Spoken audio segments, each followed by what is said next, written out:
өнүгүүгө болгон умтулууларыбызга бут тоскон, өлкөбүздүн эл аралык аброюна, журтубуздун ар намысына сөз тийгизген жагымсыз иштерге жол бербейбиз. Бүгүн 20 майда Асми институтунун деканы жана окутуучулары менен жалпы жамааты Бишкектеги соңку окуялардан улам коопсуздук үчүн чыга албаган чет элдик студенттерге азык-түлүк алып барып, гуманитардык жардам беришти.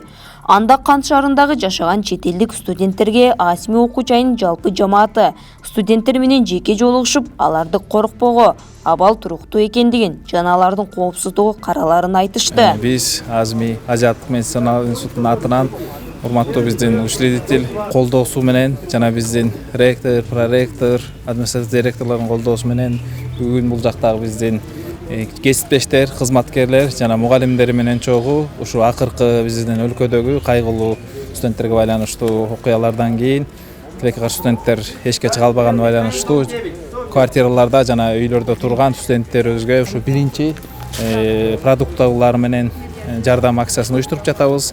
Бардык биздин кызматкерлер жигердүү катышып жатат. Сабактарыбыз онлайн боюнча уланып жатат.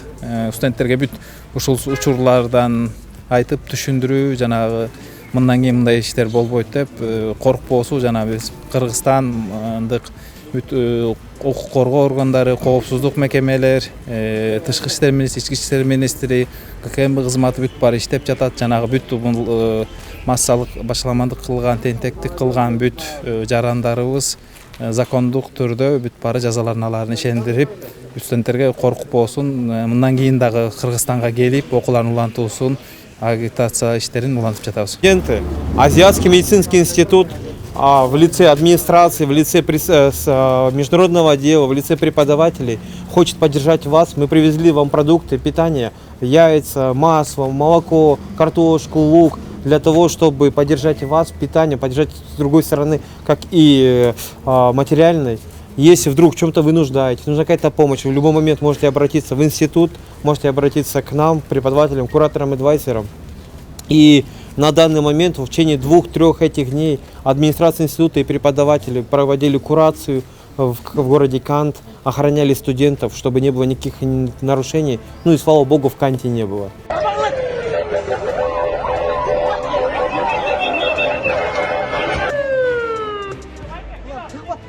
Эскерте кетсек, 17 майда социалдык түйүндөрдө чет элдиктер аралашкан деген бир нече адамдын мушташы тартылган видео тарап, айрым интернет колдонуучулары сабалгандар Кыргызстандын жарандары экенин жазышкан. Ошол видеодон кийин 18 майга караган түнү Бишкектин чыгыш тарабындагы көчөлөрдүн биринде адамдар топтолуп, башаламандык каптаган.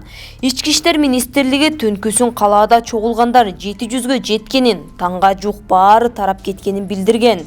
Саламаттык сактоо министрлигинин басма-сөз кызматы тополоңдо жабыркап, ооруканада дарыланып жаткан 11 бейтаптын абалы туруктуу экенин 20 майда кабарлады. Өлкө башчы Садыр Жапаров бул окуя боюнча да билдирүү таратып, чет элдик жарандардын жатаканасына бастырып киргендер сөзсүз жазасын аларын эскертти. Эми мындан ары ушундай окуя кайталанса, анда күч органдары биринчи мүнөттөрдөн баштап эле күч менен таратуу ыкмасына өтөт. Өлкөбүз өзүнөн өзү өнүгүп кетпейт.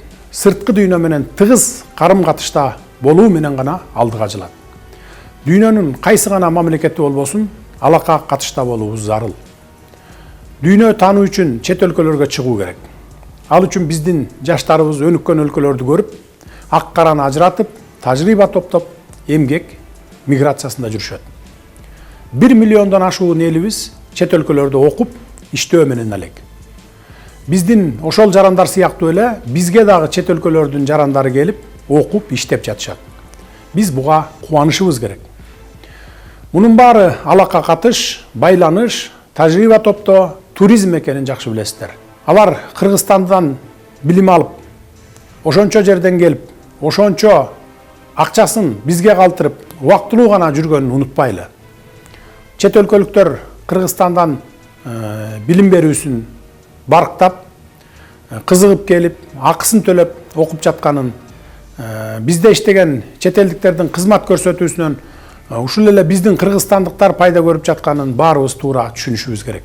Бирөөнүн жасаган жаман жорук үчүн башкаларга акарат келтирүү, уруп согуу, адамдык касиетке туура келбестигин мусулман баласынын жасай турган жоругу эместигин таптакыр эле болбой баратса, бул маселени укук коргоо органдары мыйзам чегинде иликтеп, жазасын берерин балдарыбыздын кулагына куялы.